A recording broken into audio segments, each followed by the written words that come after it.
Hello, my name is Susan Clements, and I'm an assistant director at the Undergraduate Advising Center in the College of Natural Science and Mathematics. I wanted to thank you for being with us today and for joining us in fall of 2022. You'll see it says, welcome to NSM. That is what we call our college for short. So Natural Sciences and Mathematics will often be shortened to NSM in case you hear that in the future. All right, let's go ahead and get started.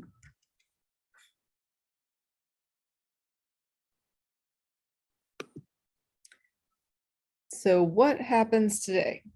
First off is the college meeting, and that's what you're getting right now. You're going to find out more about NSM, what it has to offer you, the expectations that it has for our students, and what you're going to be dealing with from now until graduation. You're also going to learn how to use some of the online resources like the degree progress report, which is an advising document that your advisors will use every time you come to see them to check up on you for graduation, things like that. We will also be showing a video on how to enroll. And then finally, we're going to discuss what happens after this, what comes after you finish this part of your virtual orientation. First thing, let's connect. So you can follow our NSM advising office, and you can follow the NSM Office of First Year Programs on Facebook, Twitter, and on Instagram. This is a great way just to get that quick information. Hey, payment deadline is coming up, or don't forget the first day of school, things like that. You can also find out about some pretty interesting events that the university puts on. So we do suggest following us on social media if you haven't. But let's talk about the more official channels of communication. The university, your advisors, your professors are mainly going to contact you via email. The University of Houston does not make you an email address right away or an inbox. They give you an @uh.edu email address that forwards to whatever your destination email is set up as, and it starts out under the email that you use to apply. I do suggest that you have a UH specific inbox, and the university does provide you with a cougarnet.uh.edu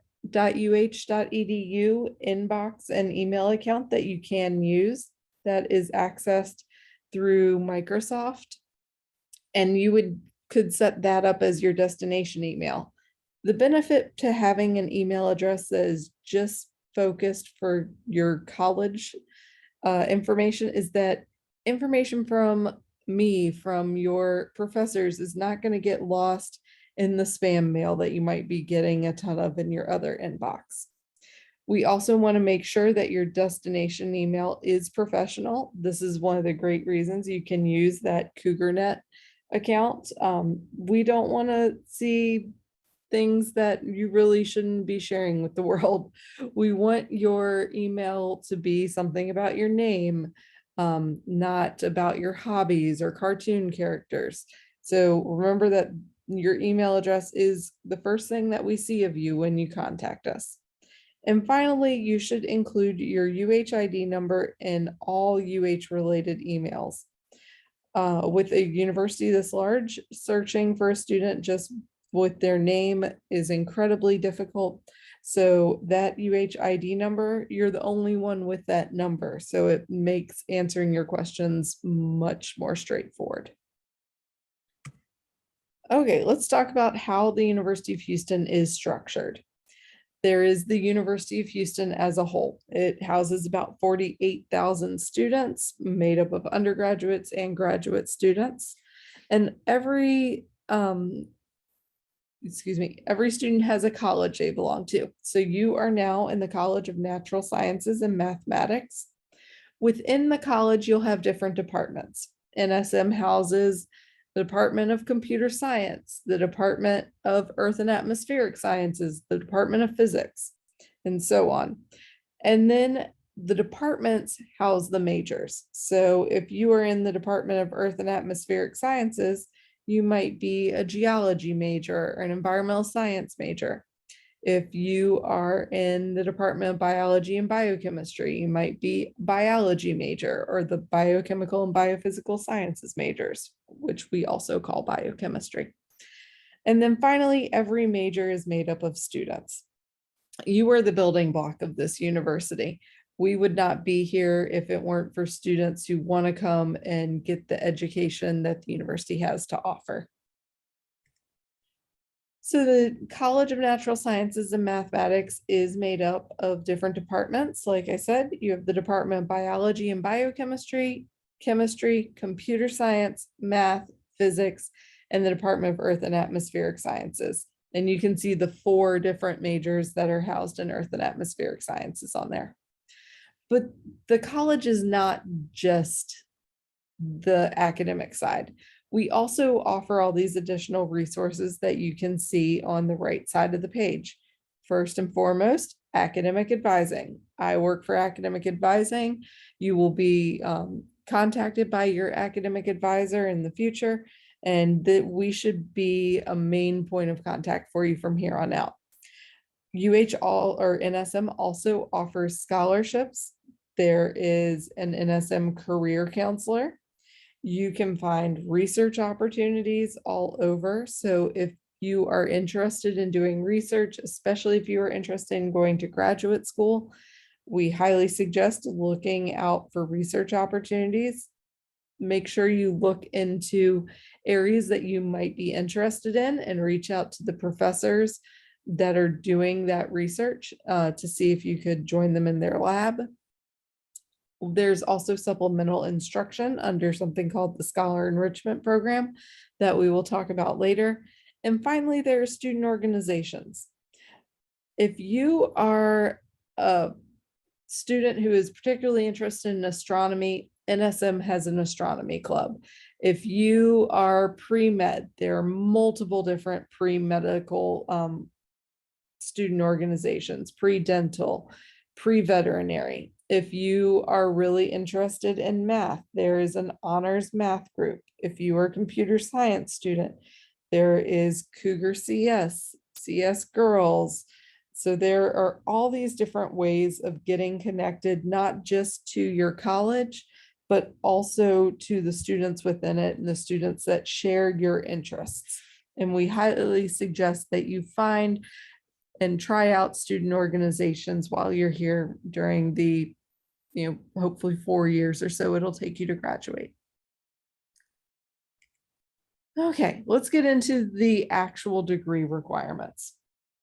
The College of NSM requires students to earn a minimum of 120 credit hours in order to graduate. Those credit hours are going to be made up of your major coursework. So let's say that you're a computer science student, that is going to be your computer science classes, your math classes, and the science specific classes that you have to take. If you are a bio student, you're looking at your bio classes, chemistry, physics, math, biochemistry. Those are the things that are specific to you as a student within your major. On top of that, you are going to have to take Texas core curriculum courses.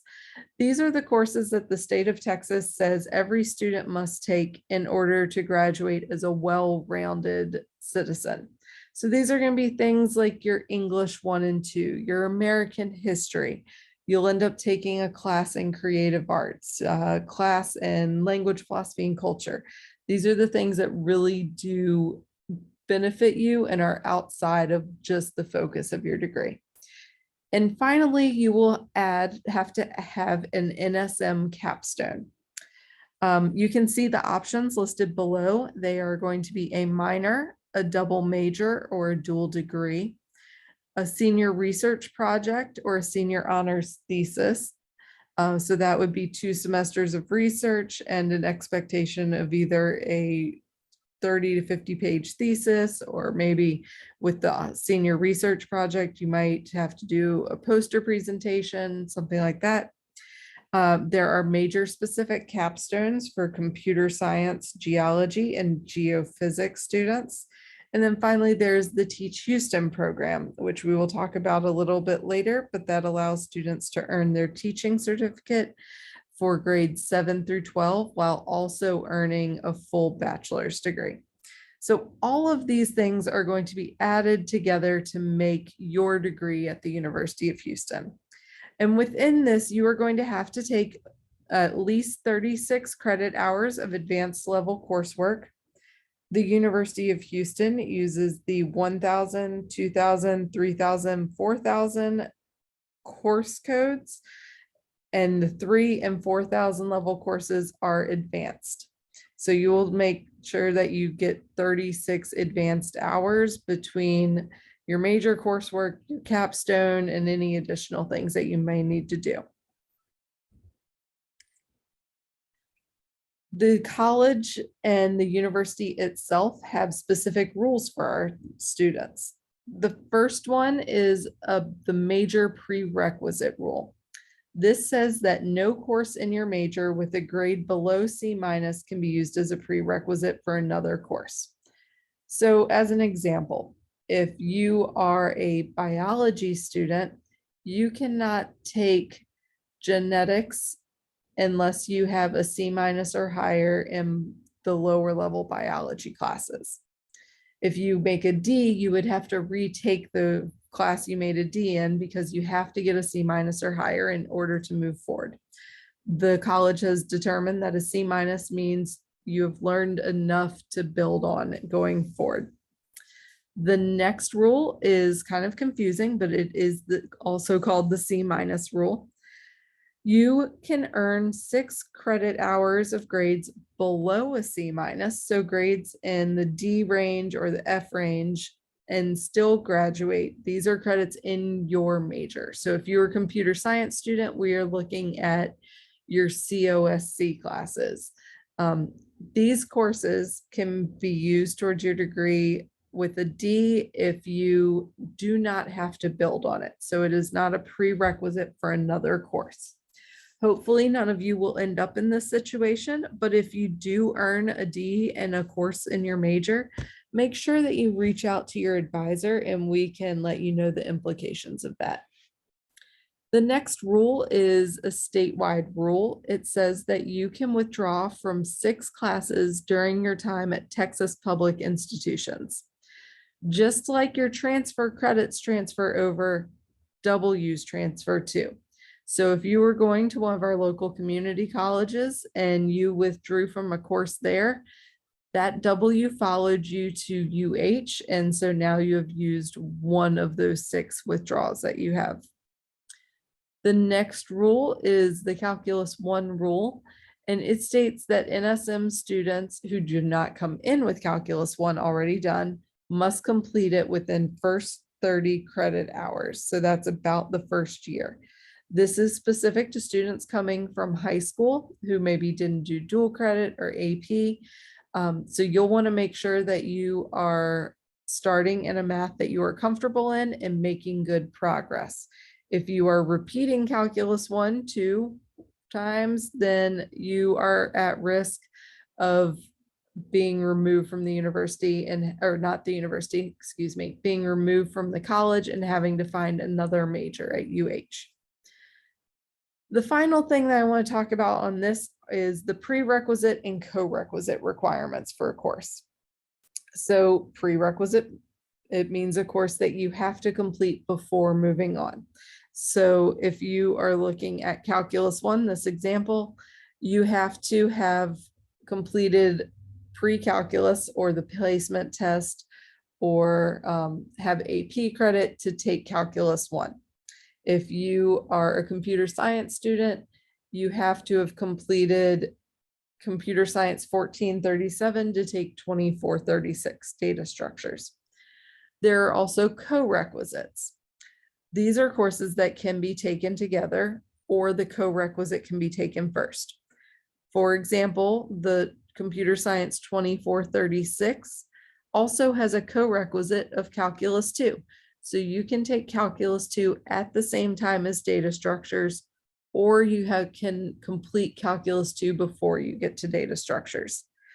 The reason why that matters is because studies show that if you have completed these courses before or you take them at the same time, those students perform better. We want our students to get through this time at UH with competitive GPAs without having to repeat classes. So we enforce the prerequisites and co-requisites.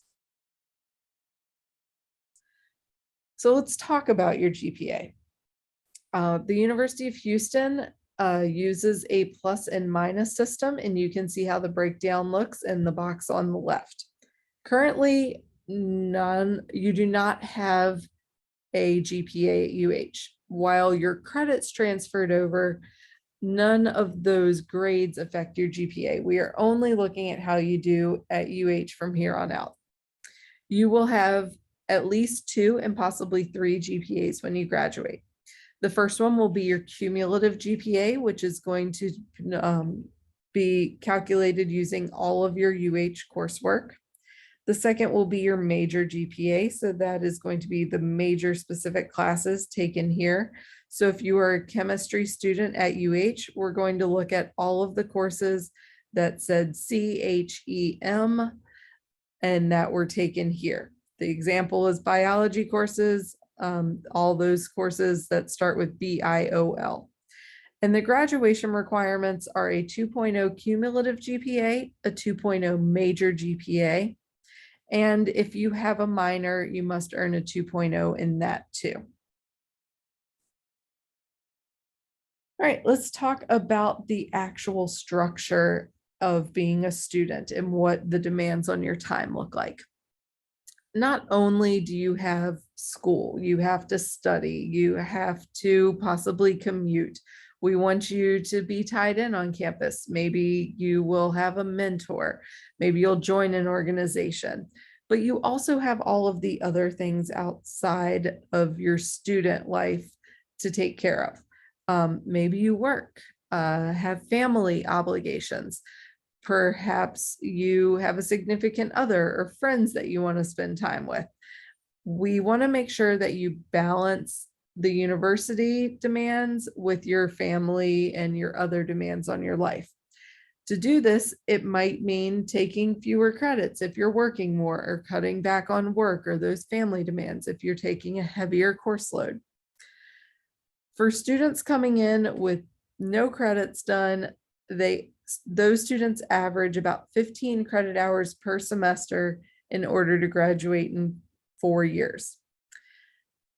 The research shows that peak performance for STEM students is really at studying 3 hours outside of the class for every 1 hour you are in class. So if you are taking 15 credit hours and you're studying that 3 hours outside of class, that means that you're studying 45 hours a week. If we add the class time plus that, that's 60 hours. That is a full-time job and a part-time job on top of it, just dedicated to academics. So make sure that you are taking all of that into account when you make your schedule and you think about what types of demands you have on your time that are not just academic. So let's look at what that schedule looks like. This is a pretty typical schedule for a first-year student. They are taking biology, biology lab, chemistry, chemistry lab, the first-year writing course, and calculus 1. So you can see that this schedule shows us 8 a.m. to 9 p.m. Monday through Sunday, and shows you kind of how you'd be going to class. So on Monday, you'd have your 3 lectures, and then you would have a chunk of time dedicated to chemistry lab. On Tuesday, you have a biology lab, a biology lecture, and your math recitation. So just keep in mind that this is a pretty common first year schedule. Now let's add in the study time. This only counts for about 35 hours of that study time, and we already discussed that you would need 45. So you got to find 10 more hours to 10 more hours to fit in here somewhere. But on top of that, we want you to be able to drive to campus if you're commuting, or ride the bus to campus. We want you to have friends. We want you to eat and exercise and see your families, or, join clubs, shower, very important. So make sure that you realize what this schedule means for this next semester. And if it means taking it a little bit easier in your first semester until you figure it out, that is perfectly fine. So let's now talk about some of the resources that NSM offers. And the first one we're going to talk about is Teach Houston. And I hope you'll recall that I mentioned that this can count as a capstone, which is a requirement for the degrees under NSM. So Teach Houston is a program where STEM students earn their teaching certificate for grades 7 through 12 math and science. What's great about this program is that it gets you into the classroom from day one. So you can try it out by signing up for the CUIN 2300 class and getting into a classroom to see if it is a good fit. If it's not, that's okay. You've only dedicated one course to it. You can take a step back. If you take that course and you love it and you say, this is the thing for me, then we know what your capstone is going to be and we can get you on the right path for graduation. Teach Houston also offers some amazing scholarships, some of the highest scholarships in the university. So if you are one of those students, like most people are, that you need some money or you'd like some money to help pay for school, this is another opportunity for you. And finally, 95% of the graduates from Teach Houston end up teaching in the greater Houston area. So they do end up in the classroom. They end up there with an amazing skill set because not only can they teach, they know what you would need to know for college. So they were a biology student who earned a biology degree, who's now teaching students what they need to know to be successful in college. If you are thinking of doing something else when you graduate, but you want a plan B, or you're thinking, I'm going to go to med school, but I want to take a gap year or two, and I'm not sure what I want to do, Teach Houston is also good for that.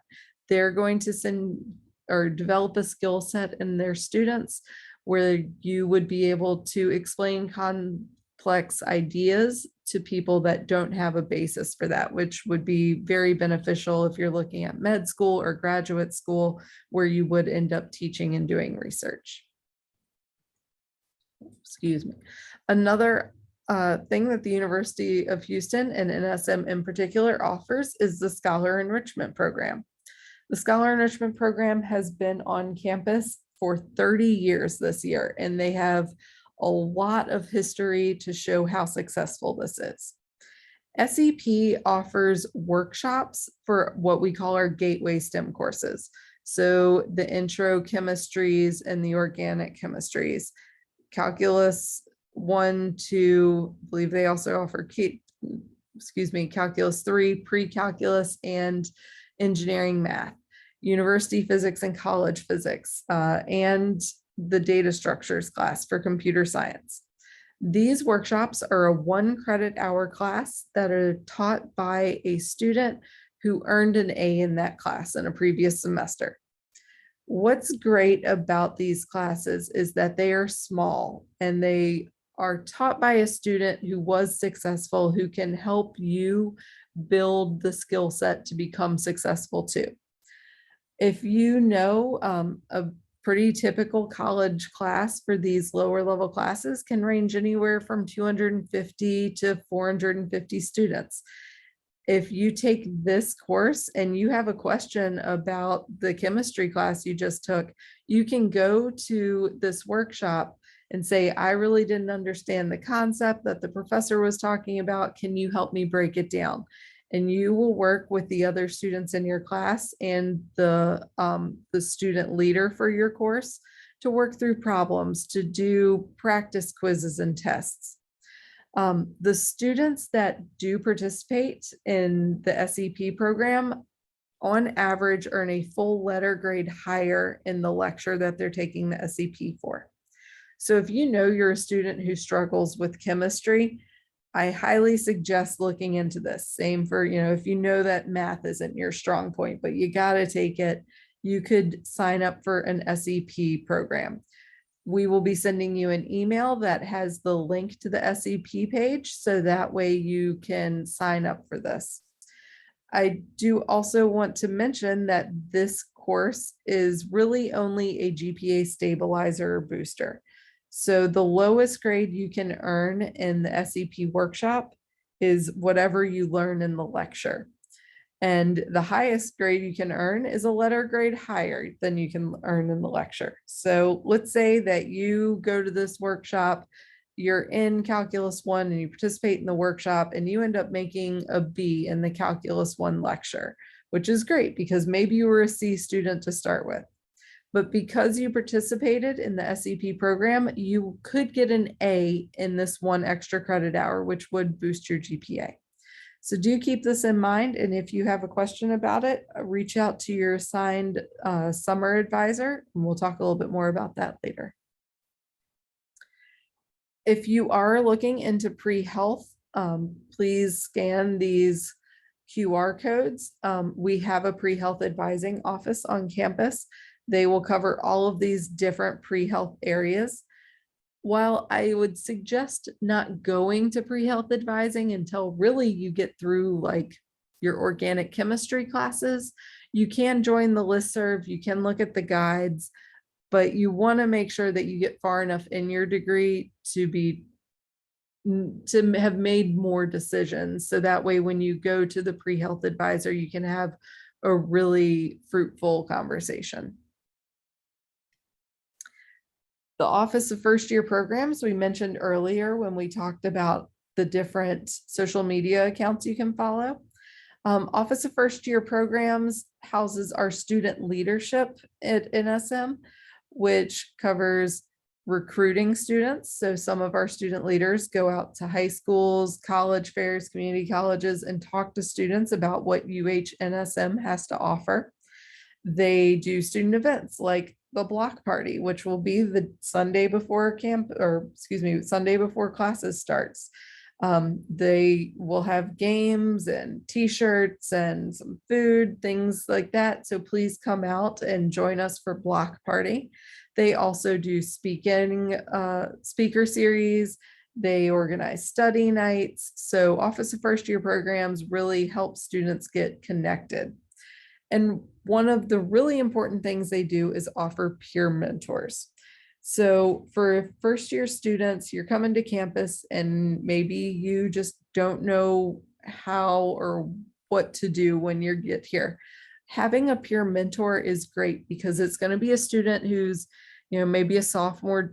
They can be juniors or seniors too, but it hasn't been that long since they first got onto campus and they remember what it's like.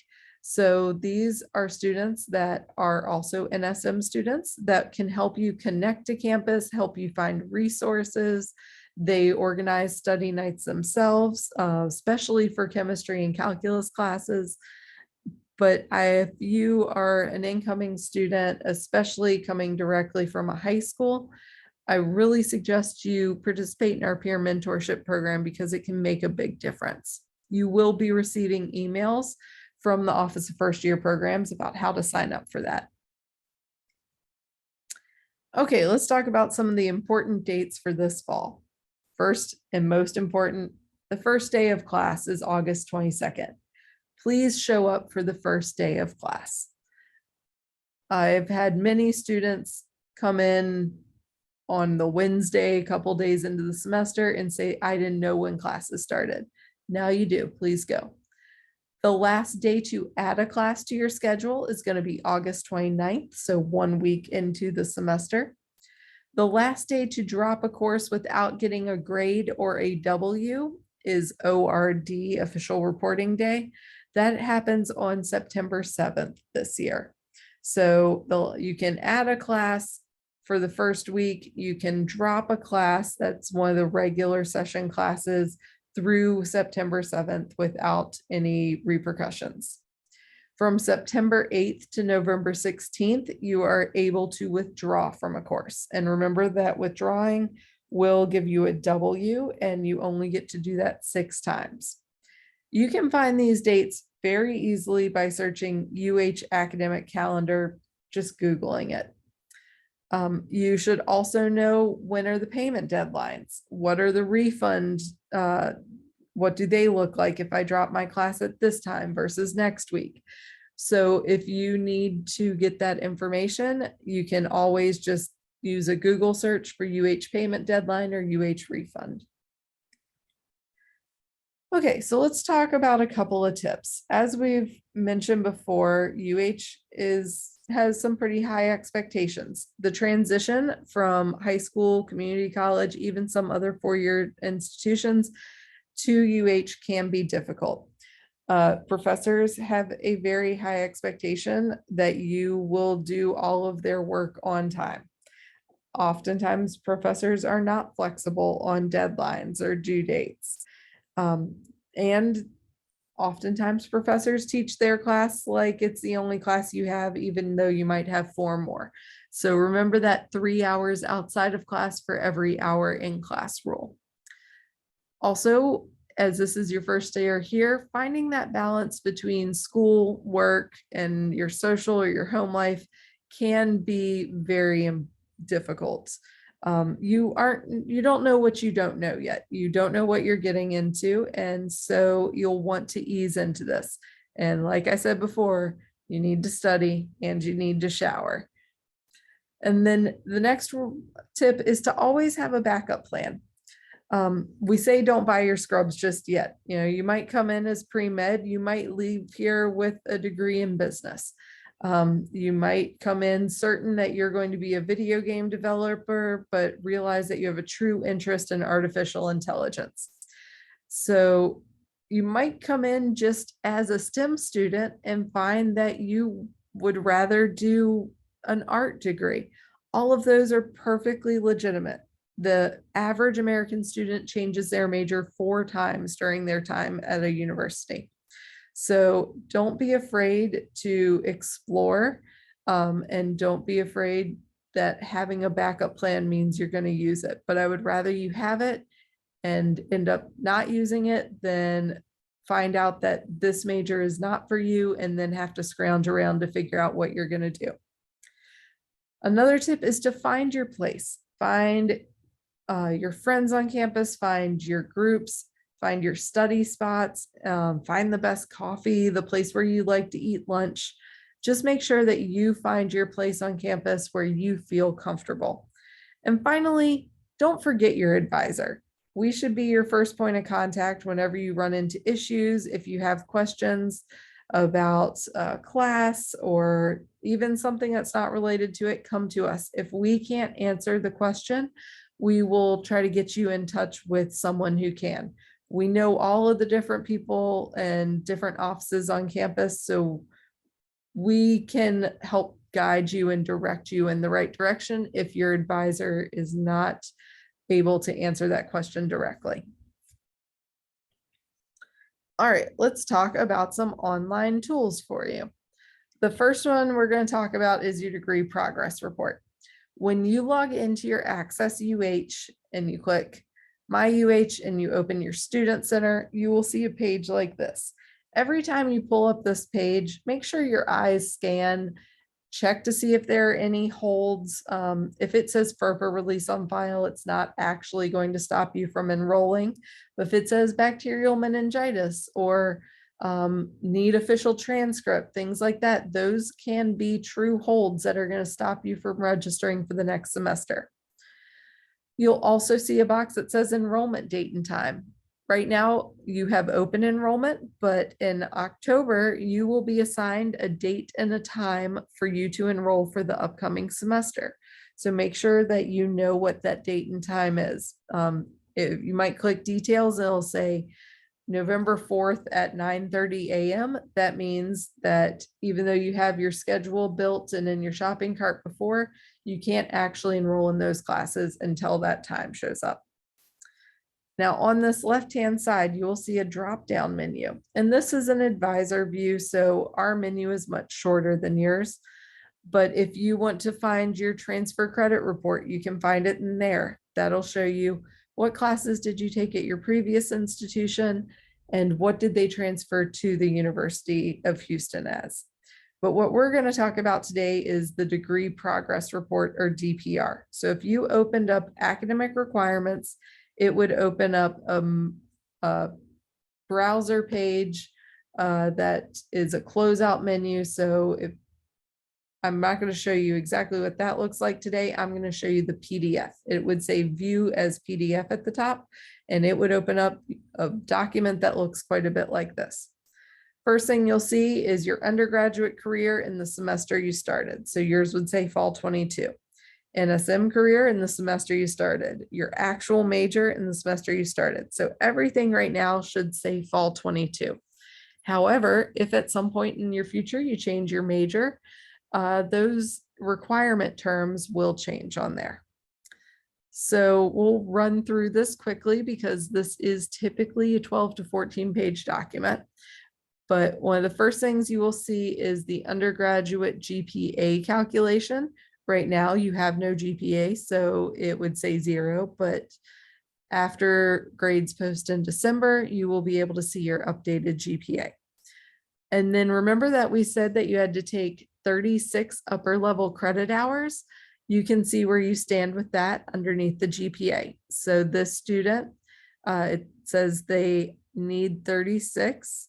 They have used 9 credit hours, so they need 27 more. But if you look at this list, the bottom class says IP on type. That means it's in progress. So this being a live document means that it will take any in progress courses into account. If in the future you withdraw or you failed a class, then that would come out of this count. Next thing that we really are going to pay attention to is on this right side. It is the core requirements. So you'll see your core communication. That's going to be your English 1 and 2. Core math and core math reasoning, we don't have to worry about because all of you have so much math built into your degree, it covers it.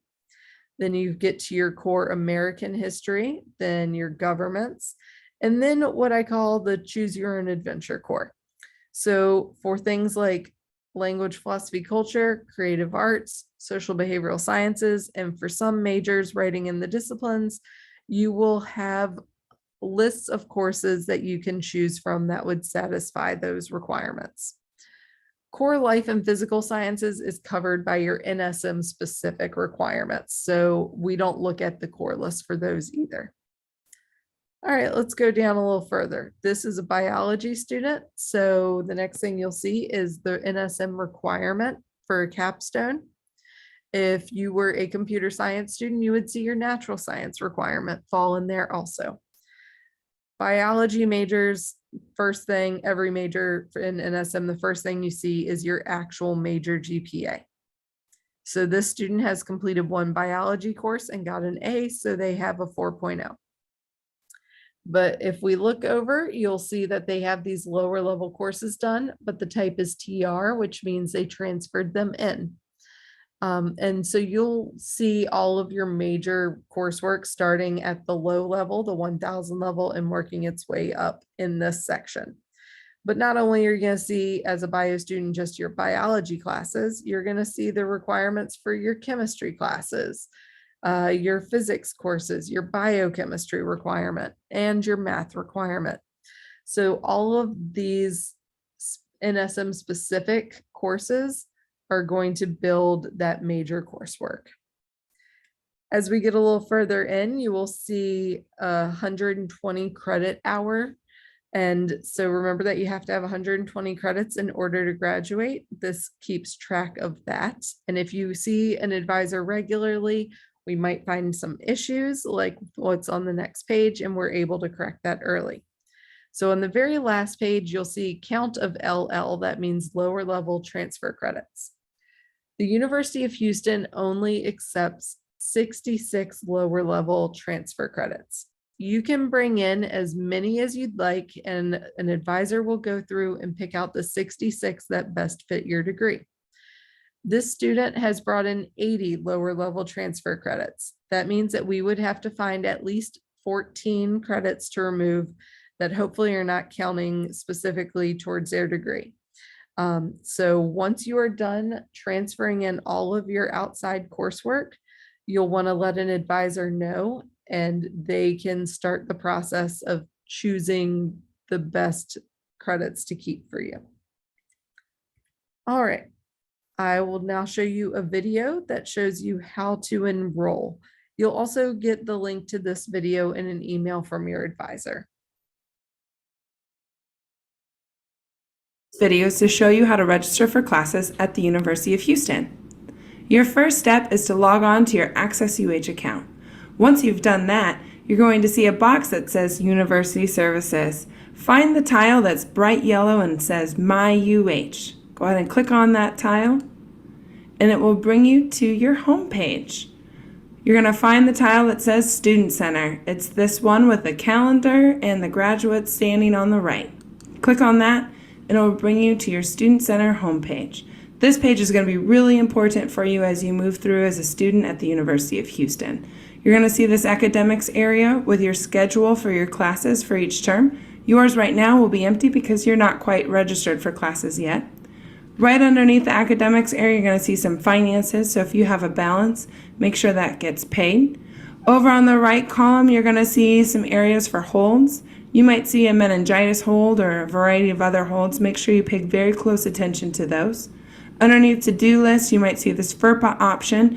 This is not required for you to complete. If you have questions about FERPA, please refer to the university modules that talk about FERPA and its requirements and what that means for you.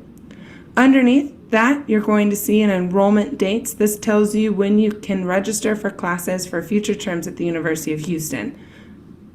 The most important thing is registering for classes, so we're going to skip to that part. Over under academics, you're going to see an option for search. We're going to go ahead and search for a class to register for, so click on that link, and it will bring you to the search page. There are only a few items on this page that you'll need to fill out. The very first thing is going to want to make sure that it says the University of Houston under the Institution tab. And then for term, you're going to want to toggle that term option to either summer 2020 or fall 2020. We're going to search for a fall 2020 course. And then under class search, you're going to see this option for session. You're going to want to make sure that you leave that blank. And then for subject, you'll see a variety of 4-letter subjects that you'll be able to register for.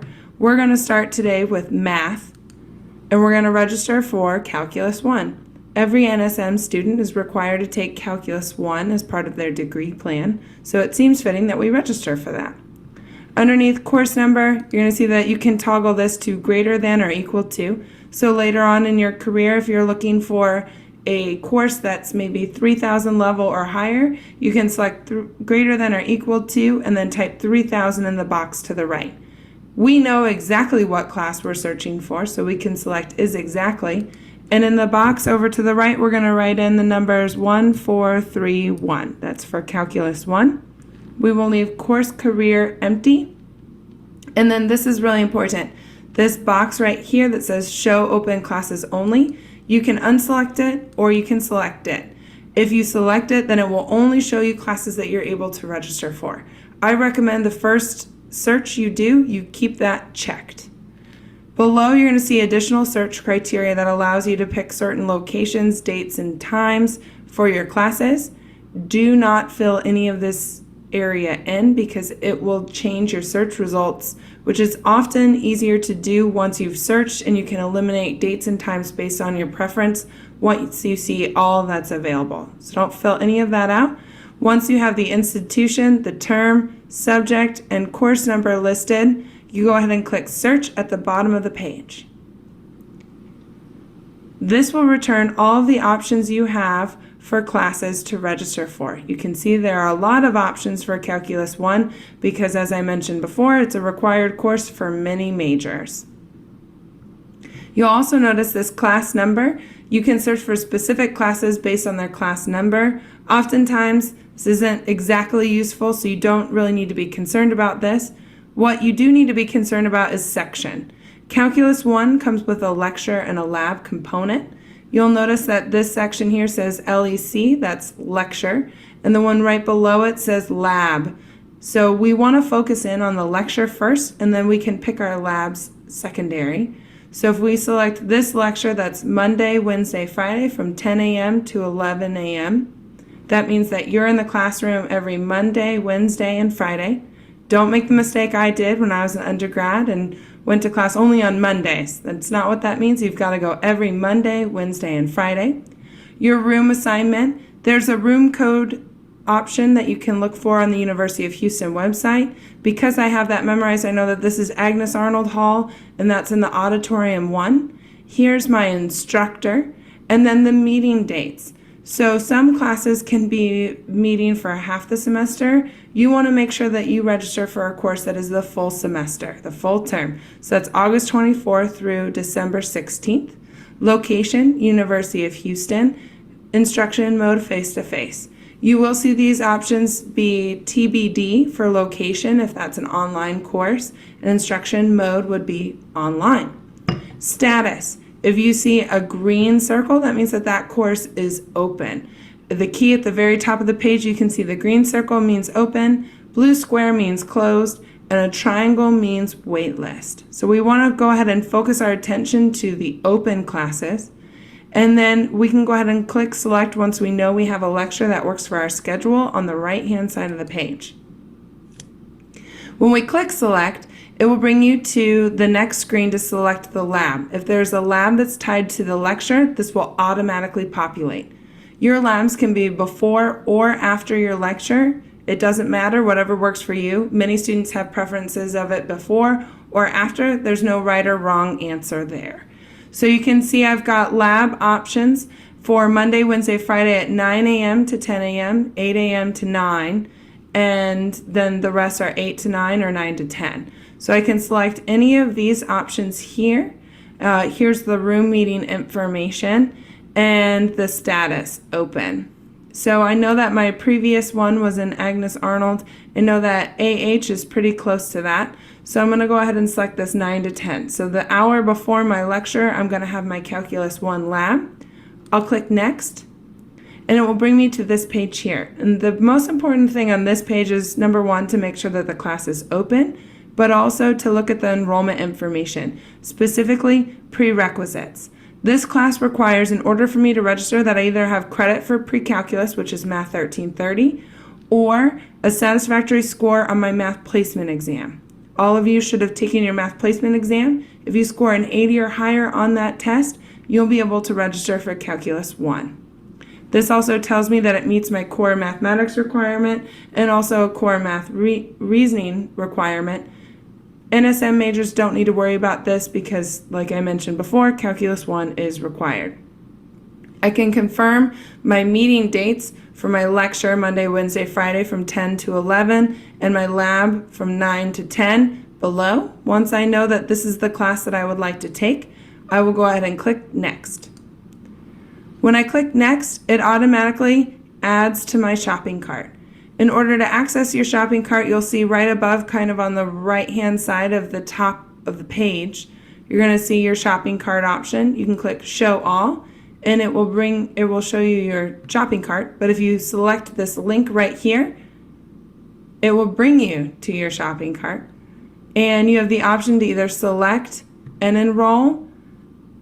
So you click Enroll, and then it will bring you to your second page. And you're not quite done enrolling yet. You have to confirm your classes. So you'll see again this Monday, Wednesday, Friday from 10 to 11 and the lab from 9 to 10.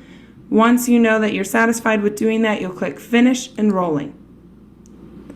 I am unable to add this class, but if you scored an 80 or higher on the math placement exam, or if you have previous credit for pre-calculus, you'll be able to see a green check mark that says you've been successfully enrolled.